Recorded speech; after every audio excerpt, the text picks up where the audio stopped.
we thought we would do is have a panel discussion to talk about donor engagement and involvement, and some ideas, and then be able to share with each other what you guys are doing as well, and some good ideas. So let's start out with Suzanne, who is our social media specialist. Hi. And let's hear about that.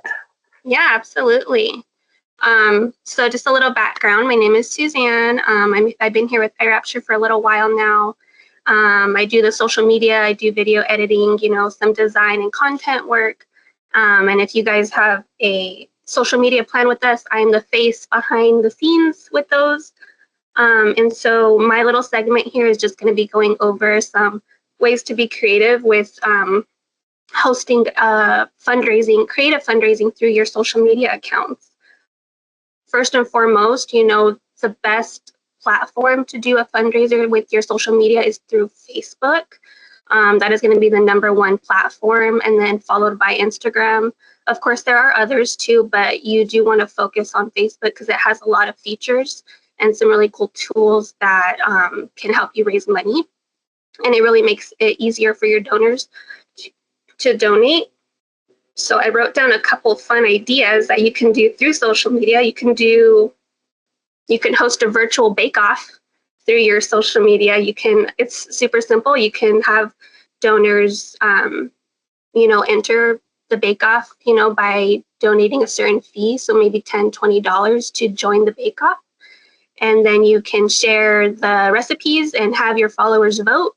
And, if you get 10 followers or 10 participants donating $20, that's an easy way to make some extra money for some equipment you might need for your center, whether you need a refrigerator, a fetal monitor, a washing machine, anything above and beyond.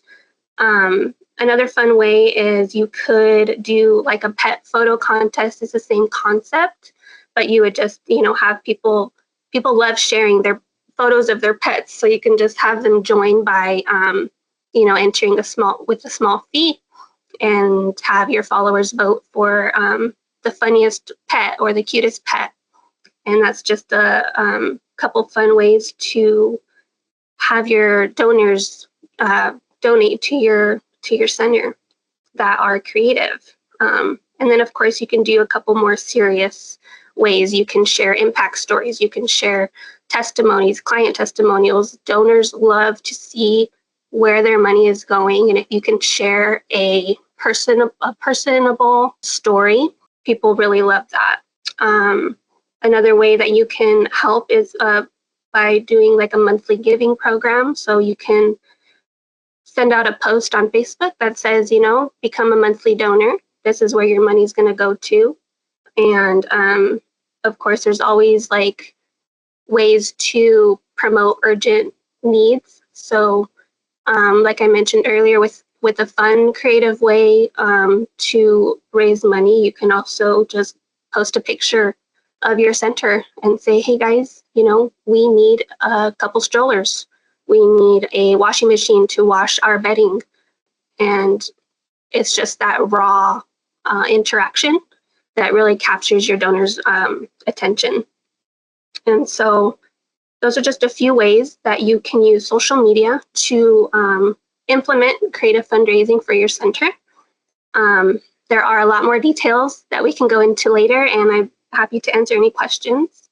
But I just wanted to give you guys a few ideas right off the bat. Cool. Any questions, Ariana or Stacy? All right. I think one of the good things with Suzanne that she talked about, which just like kind of sparked a thought in my head, is like if you have a specific need for something, like you said, like a wash machine or something, you could do a little video saying, hey, our center right now is in the need for this, and you could show them like your old one or something, and say, hey, this is what we're working with right now. we really need a new one. Does anybody have a used one that we could do? Something like that, where you bring, when she talked about that raw footage, that's what people want to see, and the open honesty and so forth. So if you're in need of something, show them what you're in need of and why you're in need of it. I think that's a great idea. Yeah, and the rawness is what is really going to attract someone to give you their money. It's like, I have 2 strollers sitting in my garage right now that I don't know what I'm going to do with them. But if I were to scroll on Facebook and see a post that said, I need a stroller right now, can someone please help me? Of course, it's gonna prompt that, in my head, and I can give to a good cause. And the post on social media for your fundraising don't need to be polished. I think the more real, the better. But if you do want to create a quick flyer on Canva, you are more than welcome to. There's resources out there to make your content more polished, but it really doesn't, and that's the thing, it really doesn't take a lot of effort to get your followers or your donor base engaged. Just be you and ask for what you need. Otherwise, they don't know, so. That's good. Jacob, you want to go next? Sure. So I was going to share a little bit about the history of donation buttons on websites. So 10 plus years ago, it was PayPal. That was the most common donation button. But one of the downsides of someone using PayPal is, well, 2 downsides. One is 1/3 of people that use PayPal have had a poor experience, and 1/3 have had a great, and 1/3 don't really care. But there definitely are some people who have had a poor experience with PayPal. And then also PayPal, just like Bank of America or eBay, has donated to Planned Parenthood, and so it's not a pro-life vendor. And then about 8 years ago or 9, there used to be a group called eGiving with George Oosterman, and it was really popular. I would say about 70% of pregnancy clinics ended up joining eGiving, and then eGiving sold several years ago to a group called Ministry Brands, and it fell apart. So there's a few pregnancy centers that are still using the eGiving platform, and they're unhappy with their experience. Like, it's been poor, to say the least. And then there was 2 other companies. One was Stewardship, and the other one was Cornerstone Payment Systems. Stewardship, for a while, I would say, had better customer service, and Cornerstone was cheaper. And so if you wanted that higher level of customer service, Stewardship was the better pick. But then they also had an ownership or transition stage, and they no longer have that great customer service like they used to. And so now I really just recommend Cornerstone Payment Systems because they're pro-life. They work with WooCommerce. We can use them with an online auction. They work with a variety of tools. Anywhere that you see authorized.net, we can also use Cornerstone. And they're not the most versatile. Stripe has a few versatile features that Cornerstone doesn't, but I would say they're almost the most versatile. They're also very competitive on price, and their features are more than adequate for a pregnancy center, and they also have a donation button as like part of their base set of features. And I keep a really close ear on complaints, and the only complaint I think I've ever had about Cornerstone from a client has been it took 2 days to respond, or maybe 3 days, which I completely, I would mark as acceptable. So usually they're same day, but like a lot of us, we're not all same day. And I would say they've been great. I would give them like an A, maybe not A+, but I would give them a solid A. And meanwhile, there's still people using PayPal, which, and to be fair, Heartbeat International, I just signed up for their conference, and they're still using PayPal. And every time I see it, I email them saying there's Cornerstone. And so, and I hope someday they switch because they're still on PayPal. Anyways, all that to say is I would say, so Cornerstone is competitive. They're easy to use. They have an online interface. They integrate with a variety of websites. And really, what most pregnancy centers at least use is a donation button that can also include designations. Like the designation could be for the capital campaign. It could be for a certain ministry within the ministry, or it could be the general fund. And those are also available. And there's no price tag per month. And so they're competitive. Yeah, that's sort of my feel about donation buttons is really, I've only got one recommendation. I used to recommend Stewardship and Cornerstone and explain the differences, but now I just recommend Cornerstone. Any questions? Or Stacy or Ariana, you're our very close audience here, small audience. Any questions or thoughts? I use it's something called Payment Hub, but the reason I use it is because they have an app, and I use it to have a client-centered app for Center of Hope, and so their payment processing comes with that app. Okay. But it doesn't connect to like eKairos or anything. So that's the downside of it. I have to manually put in donations. It doesn't connect like e-giving or something like that used to. Yeah. Now, are they pro-life? I have no idea, but that's who I found that could do an app for us and help us set up an app. And now we just keep it designed and stuff. Who manages your app? Is that something that you guys do on your side? We do it in-house.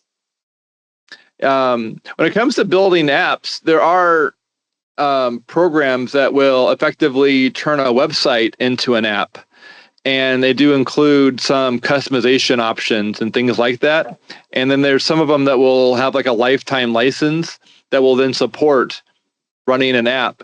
But what I've learned from apps is that they're pretty tedious when it comes to trying to get them to work right. Like it's not I haven't found one that's out of the box and really, really easy to use. I usually find that they require some time and effort, especially if you want them to be on the App Store for Google and Apple. They require some effort and work there. Ours is on Apple or in Google Play. You can load it both places. And that donation place takes care of it being on those platforms, or did you guys have to take care of that step? We had to get it. They helped us get it approved. Nice. That's a good service because that's not an easy thing. That can take some time to get pushed through. That's really cool. How about you, Ariana? I just updated it and it says that it's not available in the App Store. I got to figure that out because I just got the new update, a new phone. Got to check on that. I'm glad you said that. Yeah. I find that getting on the Google Play Store is easier than the Apple Store. But yeah. How about you, Ariana? What's been your experience with donation tools and things like that? It's been a struggle because Heartbeat of Miami has existed since 2007, so we used I think almost all the ones you mentioned, and we're still right now we're on 3 platforms because we're trying to transfer donors over, but some donors, like for example, we started with e-giving, which is now Ministry Brands, which is now called Amplify. Wait. What's the newest name? I haven't heard that one. It's called like Ministry Brands Amplify. So Amplified. I haven't heard that part. Okay, that's new to me. Yes. So we had started with that one, and then we went to like a more local one that's called they were called Purpose Giving.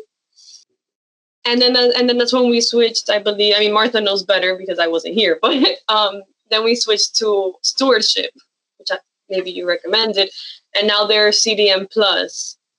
Yeah, well, they kind of like gave it over, right? So yeah, and it wasn't a happy transition, and then now they charge 25 or 35 a month or something, and the service levels, like, it feels backwards on services.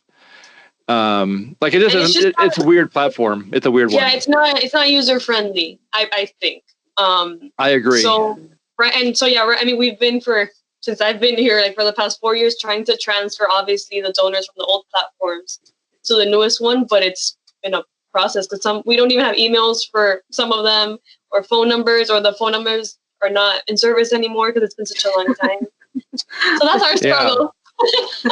Well, I'll send you an email with Tony's contact info at Cornerstone, and I would say trying to make a plan to move from all 3 platforms to Cornerstone would be worth pursuing. I know we also, since we have like Way Cool, I know they're also doing their own thing. I think called I haven't. I heard about that, but I haven't seen someone use it quite yet. But I think it's new. Yeah, right now. Yeah, my center switched. We had CDM Plus. We went from stewardship to CDM Plus, and that was a total nightmare. And we were small. We were brand new.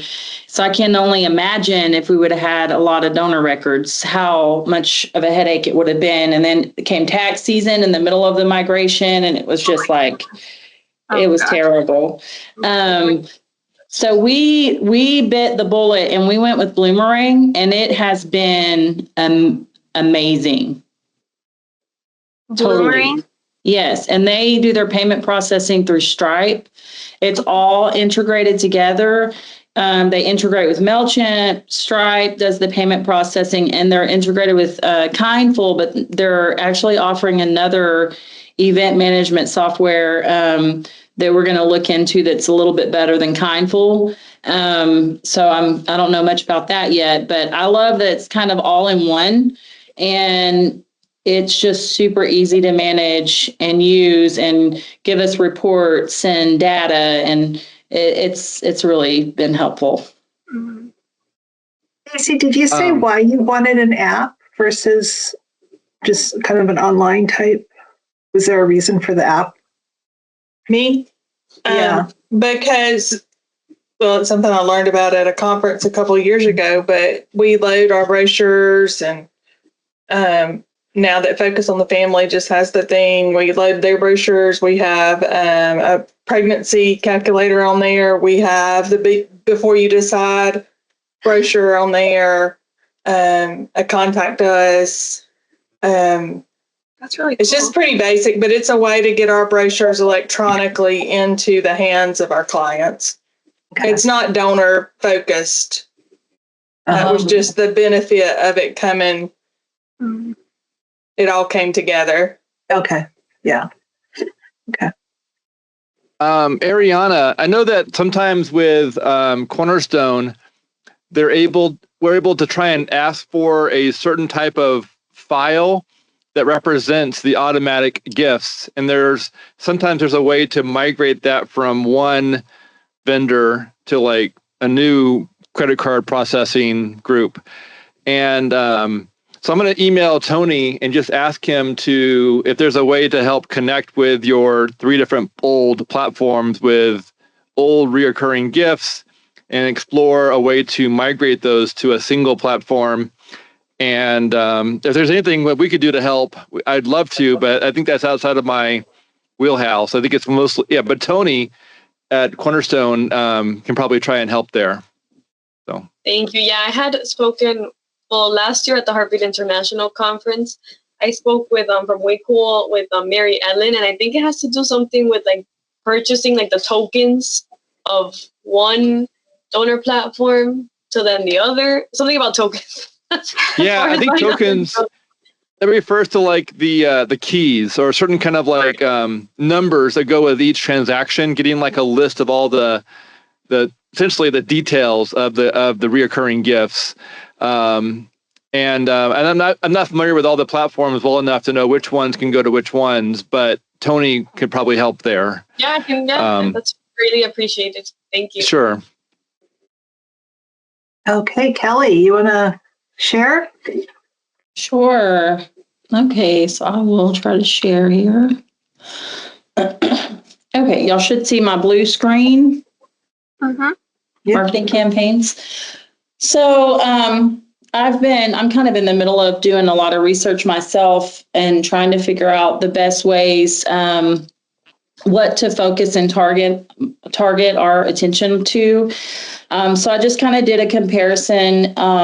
Really, I mean, ideally, if you have the time and the resources to kind of tap into all the places that you can, that's great. But just kind of comparing what is working today with donors and what others have tried and what's been the most successful. This is kind of what I found. I'm still kind of exploring SLMS right now. And I think the key there is, collecting good data on your donors, which is where the pregnancy center that I started, that's what we didn't focus on. We had a politician say, at every event, I want you collecting, he was on our board, he's like collecting names and collecting emails. So we focused on that, and we had a great start with a collection of emails. And now we're like trying to get addresses and phone numbers, because we're realizing not everybody checks their email. And especially if they're not in everyday business and they don't have, a reason to have to look at business emails, they're not really checking the emails. So we're missing out on some opportunities there. But email obviously gives us gives us more options with detailed content. There's a lot more that you can put into an email, images, links, your branding. So those are all good things that, make email a wonderful source to use. Obviously, it's probably the most cost effective, because you are able to reach a lot of people. And then the measurable analytics. So obviously we are able to kind of see who's opening those emails. If you have a good software that you're using, you can, really run good reports and kind of see what's working, and then kind of strategize of what are people, what are those keywords that we're using, and are they more interested in client stories? Are they more interested in statistics? Like, what is drawing their attention to get them to open that email? And then call to action flexibility. So obviously, when you open an email, you have lots of buttons and ways that you can get them to that donate button, or to get involved and to get to your website, to redirect them to learn more about your ministry. And then what I love about email is that integration with other programs or channels. Like I was mentioning, we use Bloomerang, and I can go into a donor record and Bloomerang, and it will show me every bit of contact we've had with that donor. So it will say on such and such date, they opened your email campaign, on such and such date, your yearly report, their tax receipt was mailed to them. So everything goes right into there. And I like that. That's really helpful to me, because it keeps us organized, especially if you're shorthanded, which no pregnancy centers are ever shorthanded, right? So, and then the visual appeal with email, I think, is a plus. You can, make it look really nice and just be eye-catching. So, and then SLMS. So like I mentioned, we've been kind of exploring this option more. We actually have a banquet coming up Friday. So yeah, we're hoping to gather a lot more phone numbers to go with our emails. So I get all these annoying text messages on my phone from everywhere you go now. It seems like everyone wants you to sign up for texting. And I do it because they have a coupon or whatever that I want at that moment. But if they're doing that on a retail side, I think it's a wonderful thing that we can tap into as pregnancy centers, because that's powerful. If we can send a text and somehow they can open it and see a client story that we had for the week. Let's say you had a wonderful story of a baby that was saved, share that with your donors. And it's just a quick, easy way that you can get that right into their hands. The open rate is 98% on a SLMS. So that's higher than anything else I saw. It's very intimate as well. I know, like this week, I've been going through texting donors just from my personal phone. I'm not involved hands-on locally anymore, mostly just on a board level, but I find that I get a lot greater response when I send them a message and say, hey, been thinking about you guys, going to see y'all Friday at the banquet. I think that it goes right to their phone, it's in their hand, and they appreciate that, and they feel like that they're important. This one, rapid mobilization, send urgent messages for a faster response. We just had to reschedule our banquet because of bad weather. So it would have been nice to have had, because we found out that not everyone opened our emails when we were trying to notify them of the date change. So you can send a very quick message on the SMS platforms, or what I also discovered was, you can even send a recorded message to these phone numbers that you have. So in addition to an SMS, you can actually have it call, and it'll have a recording saying, this is Shreveport Pregnancy Center. We just wanted to let you know that due to inclement weather, we are rescheduling the banquet for such and such date. So that's kind of helpful. Which you could even tap into ideas that go further into prayer requests, getting a prayer group together that you have. So when you have an abortion-minded woman that's there, you can send out a text, say, hey, I have a client here, please pray now. Those are also good ideas. Wide demographics, you can reach a lot of people with SMS, obviously kind of the same with email. Direct mail, I think, is probably the most expensive, but it is also still very effective. I know through a NIFLA training that I did a couple years ago, they were saying most of our donors are going to be older people, and they still appreciate mail that comes to them, that they feel like it's valuable, and that has a greater message capacity. It's something they can put in their hand. So especially with older people, like there's a lot of older people that aren't going to do email, and they do not want you sending them a message if they even do a lot of texting. So, but creative flexibility, higher perceived value, and brand building potential, of course, is going to be higher with direct mail.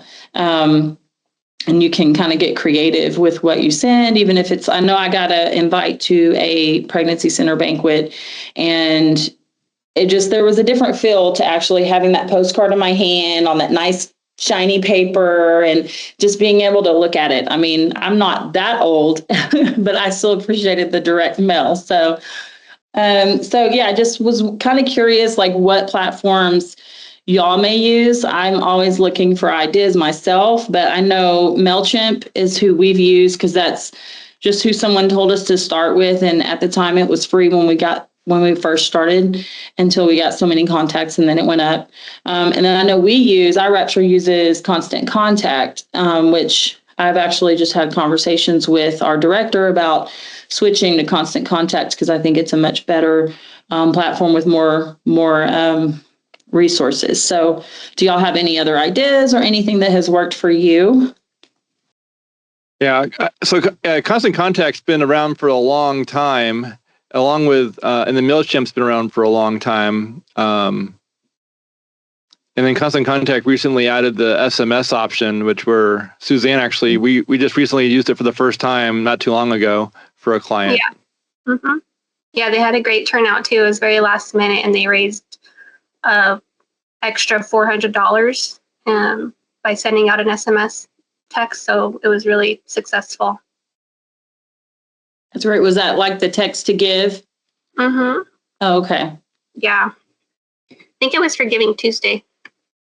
It was just a last minute text message. Yeah, we use Constant Contact for a while now for emails, and then we recently updated to the SMS, but we're still looking into it on how to best use it and when to best use it. So we don't really have anything on results or it's in the works. Yeah. That's great. And starting to collect cell phone numbers would be key to build up the ability to use that SMS option. Mm-hmm. I like that you can have have it all in one too. Again, going back to simplifying your life in a pregnancy center, that's important. So having, I think, one that can do email and SMS is really nice. And I was talking to Suzanne about this when she was first started working on the SMS. And I just said, like, I'm one of those people who don't, like, I deal with emails at work. I don't deal with them at home. So I check my emails very infrequently and probably way too infrequently. But SMS messages are easy because they pop up on my phone and I'm going to open them up to delete them if nothing else. I mean, like, so they don't show up as an unopened text message, and I'll glance at them. And then if I don't want to hear from those, whoever it is I signed up for, I just hit the stop and it doesn't send them anymore. But for me, it's easy because I could glance at them and then move on, do whatever I'm going to do with them and move on. It doesn't like fill up my email box and so forth. So even though I'm like in that older bracket, I still like the SMS far better than the emails. And so I'm wondering, if in the future that's going to be more and more prevalent as we, the younger gets more, the techie, gets more involved in that, if that's going to be a great way. So having a constant contact where you can use both is, I think, pretty valuable. Yeah, I like that. And I will say too, I work with several other pregnancy centers in my local area since I've moved. And so I'm on a lot of their email lists and mailing lists and stuff. And what always gets my attention, because I get so much email, I do not open everything, but what gets my attention is client stories. And like something catchy on there. And then I just want to hear what's happened, like what kind of miracles are going on. And I think women respond to that. And then men seem to respond a lot to statistics and numbers. And so I'm trying right now, actually, working on a couple campaigns. I want to see how they do. Like we're doing a client story campaign, and then we're doing one that's more focused on statistics and how much money the pro-choice groups have raised, how can we do better as pro-lifers and come together and raise more money to fight for the cause that we believe in. With the Lord on our side, surely we can do better, So just to see what approaches work best. So, and I just want to say, I sent that email going back a little bit here of a tangent. So Ariana, I sent that email to you and Tony, and he replied back in 4 minutes. And so I just sent a second email.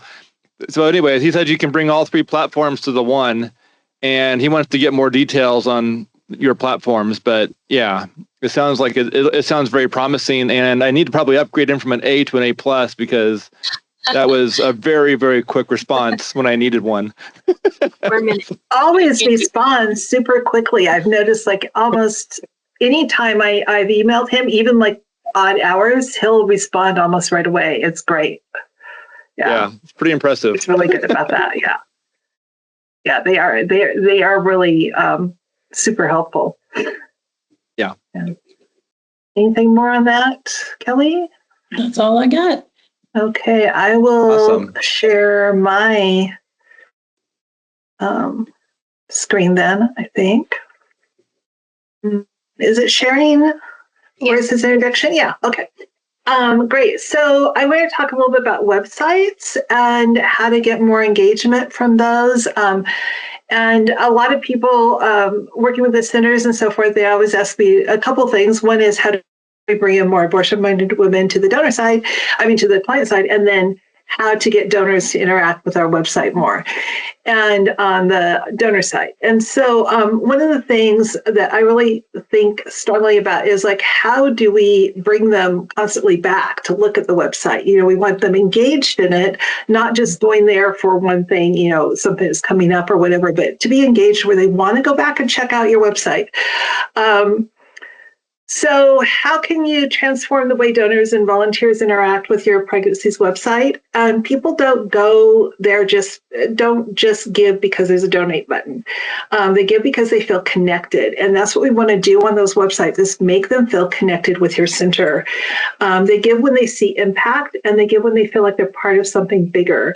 So just challenging beyond the traditional thinking of, okay, everybody does their galas or their big center events, which is important. I'm not saying don't do those. I think those are super important. But in between time, say that you need that new air conditioning unit or, whatever it is that you might need. Rather than thinking, how am I going to fit this into my budget? I think, how are we going to get donors to donate so that we can get these things that we need that are above and beyond our normal budget? And then you don't have to cut into your regular budget. So just thinking out of the box. So show, don't just tell, make impact tangible. So donors don't just want to read about it. That's great. But obviously we are in a very technical world. We want to see things. We want to interact with things. We want to know what's going on firsthand. And that goes back to what Suzanne was talking about with the organic, is that they no longer do we want just facts. We want to see and feel and touch and experience. And so one of the things that was an idea was instead of a standard just give page, try giving impact calculator. So this idea would be to say $50 provides an ultrasound for one mother considering an abortion. So you give this amount and this is what it's going to give. So they can see, if I'm giving to you, what are you going to receive from that? And I think that's super important, that they have that reality of how it affects the centers. And then another idea was a live donation thermometer. I really like this one. Show the progress toward a goal. Let's say that you do need an air conditioning unit. And then as people give, you see that thermometer going up until they get to that point. So again, it's that interactive thing, and you can bring social media into it. You can bring your emails into that as well, and then send them to the page and show what's going on. And then testimonial videos. Quick, powerful 30-second clips from real women who have been helped by your center.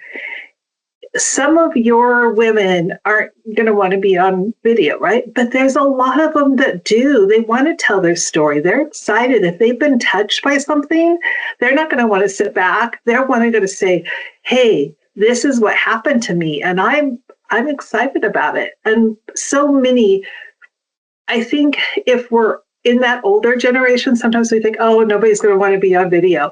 But think about it. These kids are on video all the time. These young people, that's what they do. They get in front of the video. So ask. And sometimes it's just because we don't ask that we don't get. So I think if you are able to talk to the ones that are excited, the ones who have really been helped by the process, and ask them to make a video and send it to you. It doesn't have to be anything big. Just have them tell us something and send it. And whether it's 10 seconds, 30 seconds, 40 seconds, and get those onto your site. Also, just a side note, if you are going to use video or pictures, please have them do a little release form so you've got it in your files. Side note, make giving interactive and fun. And if anyone ever needs a sample model release, we can send you one. Just email us. Oh, good. I didn't realize that. Awesome. I was just talking to a sitter about that earlier a few days ago. I said, do you guys have one that you use? And they said they did. So good to know. Make giving interactive and fun. Not everyone's motivated by a simple donate now button. Let's add some creativity. So one of the ideas was, and I think this is really fun, but create themes. Like if you're $25 a month is a heartbeat hero and $50 a month is a lifesaver. And then, the reward members small, meaningful perks. I mean, that's, if I'm a donor and I get a sticker that, tells me that this is what I am, I love it. I think it's awesome. I'll wear it proudly or stick it somewhere or whatever, or a magnet on the fridge. It doesn't have to be big, but it just says, thank you. Thank you for doing this. You're appreciated. And I think people want to be recognized. when we do things, we just like a thank you, and so to have those little things like a mug if they donate a certain amount, like you're in our Lifesavers Club. Here you go. Here's a mug. So make it fun for them. And then peer-to-peer fundraising. Let donors create their own fundraising pages, rally their friends instead of birthday gifts, donate to a center, And I think that's something it's more prevalent now. But again, if you don't put it out there to your donors, they're not going to think about it. So they may have a birthday and say, donate to the Humane Society. Well, how about donate to us, So make sure they're aware of those things. Make sure they're thinking about it. Gamify it. Who doesn't love a game these days? Everybody loves games, right? So donation challenge. If we reach 50 donors in 24 hours, a generous donor will match 5,000. Well, you have to find the generous donor that's going to match, but isn't that fun? And then if they can see, again, if you tie it in with social media and you put the stories up and you keep like upping it and upping it up, and we're almost there. Come on, we just need this much more. It gives that excitement and people feel involvement. And that's where we want to go with these. And then giving beyond money, time, talents, and resources. Giving just isn't about finances. It's also about our time and our talents. And we have to remember that and really make that a part of it. Some people can't give financially, but everyone has something to give. Your website should highlight these creative ways to contribute.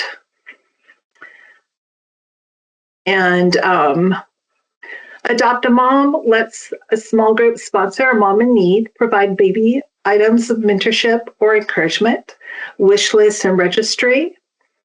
Amazon and Target have the wish list. Serve Where You Shine quiz. This is fun. Put a quiz on there that helps visitors find the best way to volunteer. A lot of times they don't know what to volunteer for. So this is a great way to get them involved and let them know that there's different things out there. Keep them coming back more than a one-time visit. How do you make donors and volunteers return to your website again and again?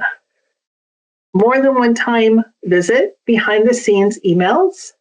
After someone donates, send them an insider updates with heartwarming stories that they won't get anywhere else. So give those personal touches.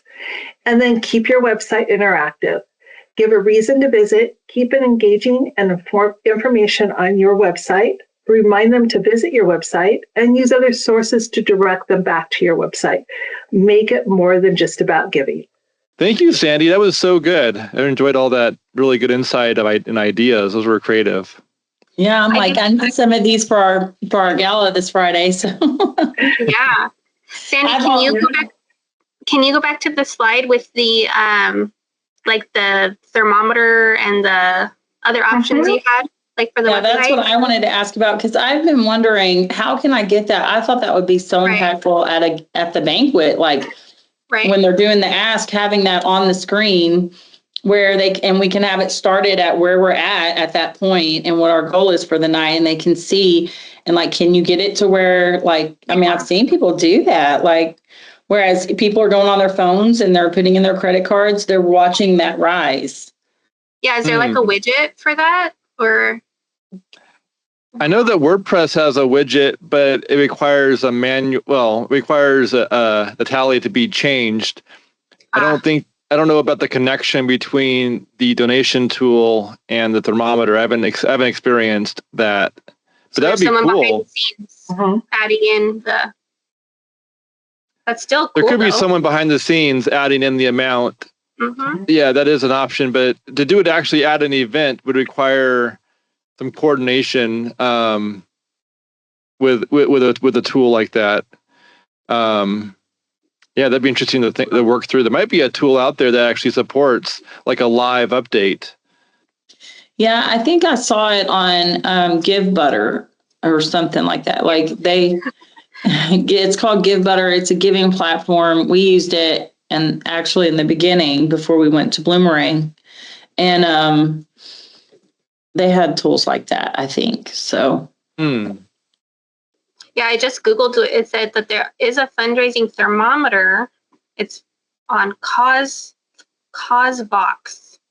and it shows the fundraising progress as you work towards the goal. They're out there. We just got to find But you probably have to do all of your donations through them to be able to use that tool. So we could find a way to create one. That would be really There's always a caveat. We definitely have access to a WordPress thermometer plugin. And what's interesting is that we can use any vector. So it doesn't have to actually look like a thermometer. It could be the shape of a baby bottle. And then we can fill it up. Cool. And but it requires for someone to type in the amount, that's currently in the bottle. We haven't actually ever tried to connect it to a payment gateway account, but that would probably be possible. I actually, now that I'm thinking about it, I can think of ways to do that, but I don't know. I would wait until someone asked for it before I would really spend the time to make it work. Yeah. One of the other things that we just did that I think was cool for Answers for Life is they do like a pop-up here, and you go to more information, and then here they have like all the different ways that they can just ideas. So it comes up with a page like, if you're interested in donating, there's many creative options available. And then they have like a picture of that, and then it tells like how they can do those different things. So it gives ideas, doesn't just like, because there's so many things that you can do besides just, on your own giving. There's a bunch of different ones. So that's kind of fun. And then of course it would go to a contact page to find out more information. But just the fact of getting donors involved. Yeah, I liked too the survey thing that you mentioned or something that was on there. I think that's a big struggle we've had is we get a lot, like I don't remember last year, I think we had like 20 inquiries of volunteers, but then only like a couple stick. And I think there's like a disconnect. Like they are like, I want to do something. I want to get involved. But then, of course, they leave and then and dies down. But also, I think that trying to figure out what they can do. They don't want to be an advocate. They don't want to come in and have to talk to people. That's not for everyone. So I liked that. So I don't know if you had some ideas on that, but I'd be interested in getting. Well, and I think too is that some people like moms may go like, I could give my time, but I can't really get out to the center at certain times. But maybe they're a little bit techie savvy, or maybe they're good at creating. Maybe they're willing to create, the social media posts. Maybe they're willing to do some tech work on the website, keeping it up to date.